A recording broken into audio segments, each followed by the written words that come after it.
오늘은 정말 특별한 주제에 대해 이야기하려고 해요. 가족과 다시 가까워지는 법이에요. 우리는 모두 각자의 삶 속에서 가족과 함께한 시간들이 많이 있었을 텐데 어떤 경우에는 시간이 흐르면서 가족 간의 관계가 조금씩 멀어지기도 하죠. 바쁜 일상, 서로 다른 생각과 갈등, 혹은 말 못할 감정들이 쌓이다 보면 점차 가족과의 거리가 멀어지고 그런 거리가 마음의 벽을 만들어버리기도 해요. 물론 이런 상황을 해결하기가 쉽지는 않아요. 하지만 다행히도 여러분이 조금만 신경 쓰고 작은 노력을 기울이면 그 관계를 다시 회복할 수 있어요. 오늘 우리가 나눌 이야기는 그런 관계 회복을 위한 다양한 방법들이에요. 사실 가족과의 관계는 모두가 노력해야 하는 부분이지만 그 노력은 생각보다 간단하고 우리가 쉽게 실천할 수 있는 것들이 많답니다. 첫 번째는 바로 대화를 나누는 거예요. 가족 간의 대화는 소통의 첫걸음이죠. 그리고 시간을 함께 보내는 것도 중요한 요소입니다. 작은 배려와 감사의 표현도 큰 변화를 가져올 수 있어요. 오해를 풀고 서로를 인정하고 격려하는 것도 관계를 가까워지게 만드는 중요한 포인트입니다. 그리고 때로는 갈등을 해결하는 노력이 필요하고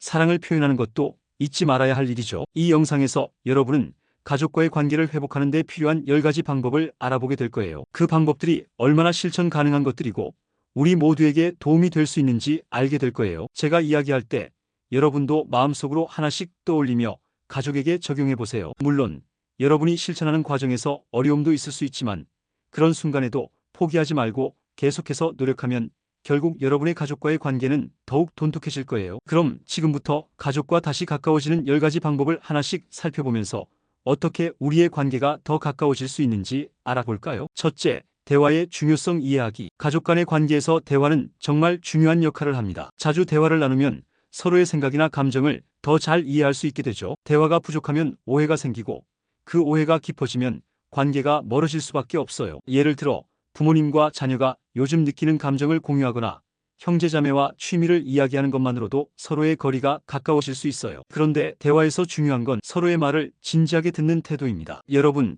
대화할 때 상대방의 이야기를 끝까지 듣고 그 후에 자신의 의견을 표현하는 게 정말 중요해요. 예를 들어 형제자매와의 대화에서 너는 그랬구나.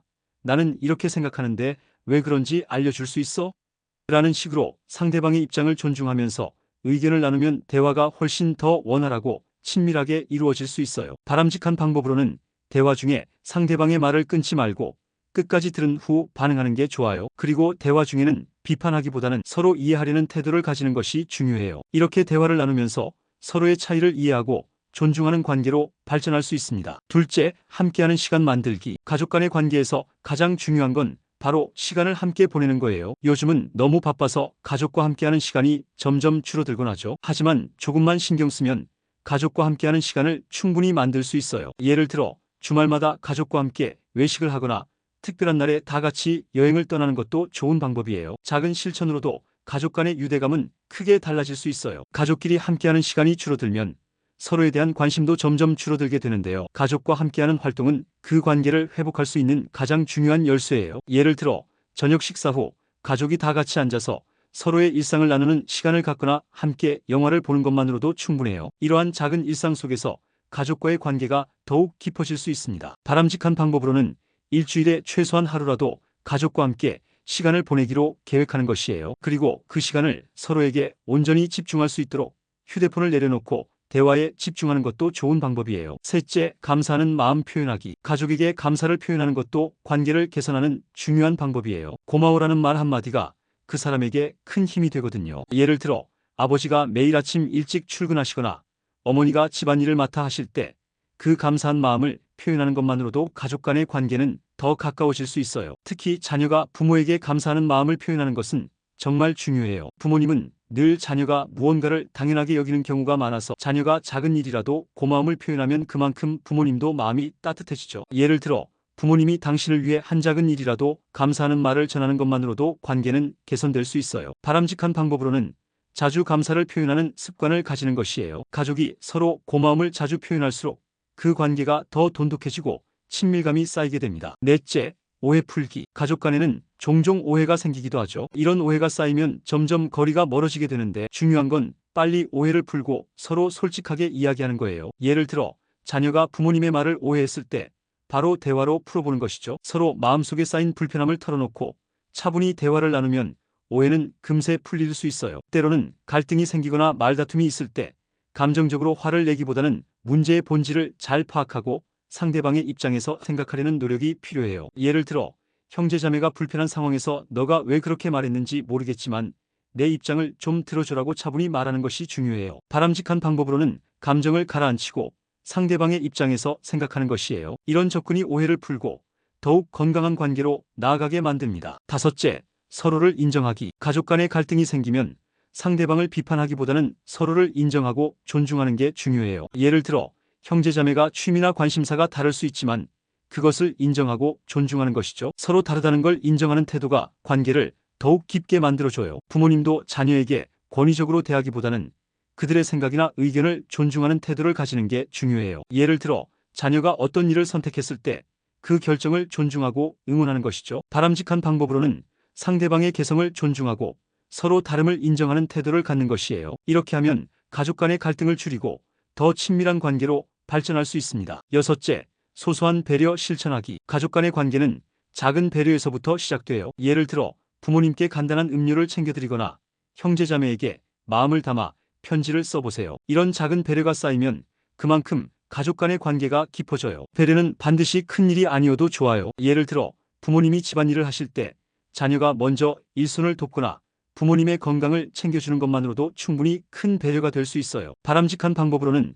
매일 작은 배려를 실천하는 것이에요. 이 작은 실천들이 쌓여서 가족 간의 신뢰와 사랑이 깊어질 거예요. 일곱째, 갈등이 생겼을 때 해결하려는 노력하기. 갈등은 어디에서나 일어날 수 있어요. 가족 간에도 예외는 아니죠. 그런데 중요한 건 갈등을 피하거나 방치하지 않고 해결하려는 노력이에요. 예를 들어 형제와 다툼이 일어났을 때 그 감정을 잘 처리하는 게 중요해요. 갈등을 해결할 때 감정을 가라앉히고 차분히 대화하는 게 필요해요. 예를 들어 우리가 이렇게 싸운 이유는 뭐지? 우리가 어떻게 해결할 수 있을까?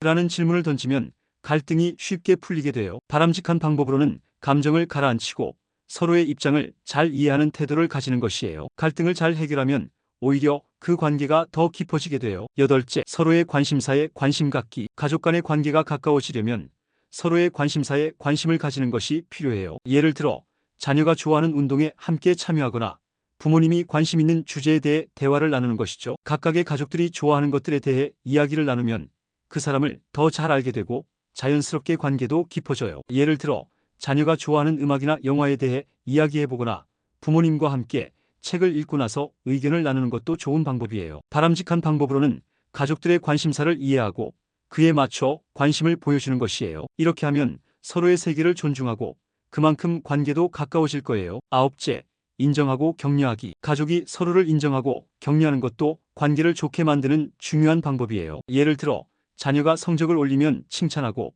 부모님이 어려운 일을 해결했을 때 격려의 말을 전해보세요. 이런 인정과 격려는 가족 간의 관계를 강화시키는데 중요한 역할을 해요. 사람은 누군가가 인정하고 격려해주면 그 사람에 대한 신뢰와 존경이 커지게 돼요. 바람직한 방법으로는 자주 격려와 칭찬을 하는 것이에요. 그 말 한마디가 상대방에게 큰 힘이 되기 때문이죠. 열째, 사랑을 표현하기. 가족에게 사랑을 표현하는 것. 이건 그 어떤 것보다 중요한 방법이에요. 가끔은 서로 너무 익숙해서 사랑해라는 말을 하지 않기도 하죠. 하지만 그 말이 얼마나 중요한지 모르세요. 가족 간에 사랑을 표현하는 것만큼 강력한 관계 회복 방법은 없어요. 예를 들어 부모님께 하루에 한 번씩 사랑해요라고 말해보세요. 자녀가 부모에게 고마워요라고 말하는 것만으로도 큰 변화가 일어날 수 있어요. 바람직한 방법으로는 자주 사랑을 표현하는 것이에요. 표현이 없으면 사랑이 식을 수 있기 때문에 자주 말로, 행동으로 사랑을 전해보세요. 자, 이제 가족과 다시 가까워지는 방법에 대해 다 이야기했어요. 오늘 우리가 함께 나눈 10가지 방법들은 모두 작은 실천으로 시작할 수 있는 것들이에요. 대화를 나누고 시간을 함께 보내고 서로의 감정을 존중하면서 조금씩 다가가다 보면 어느새 여러분은 가족과 훨씬 더 가까워진 자신을 발견할 수 있을 거예요. 물론 처음에는 조금 힘들고 어색할 수 있지만 가족 간의 관계를 회복하는 데 중요한 건 바로 꾸준히 노력하는 거예요. 우리가 살다 보면 때로는 서로의 마음을 몰라서 오해가 쌓이고 감정의 골이 깊어지기도 하지만 서로를 이해하려는 마음과 작은 배려들이 쌓이면 그 골은 금세 메워지게 돼요. 이 영상에서 이야기한 대로 하나씩 실천해 보세요. 그 방법들을 실천하면서 점차 가족과의 관계가 더 따뜻하고 친밀한 관계로 변할 거예요. 여러분이 처음부터 완벽하게 할 수는 없겠지만 중요한 건 가족과의 관계를 회복하려는 진심이에요. 그 진심을 가지고 한 걸음씩 다가간다면 그 노력이 결국 결실을 맺게 될 거예요. 그리고 이 영상이 여러분에게 도움이 되었으면 좋겠어요. 가족과의 관계를 개선하려는 여러분의 노력에 작은 힘이 되었다면 정말 기쁠 거예요. 이 영상이 유익했다면 구독과 좋아요 눌러주시고 알림 설정도 잊지 마세요. 그리고 노후지의 채널에 멤버십 기능이 새로 생겼다는 소식도 전해드릴게요. 관심 있으신 분들은 가입 버튼을 눌러서 더 많은 콘텐츠를 만나보세요. 앞으로도 좋은 이야기로 여러분을 찾아뵐게요. 건강하고 평온한 하루 되세요. 감사합니다. 그리고 항상 행복하세요.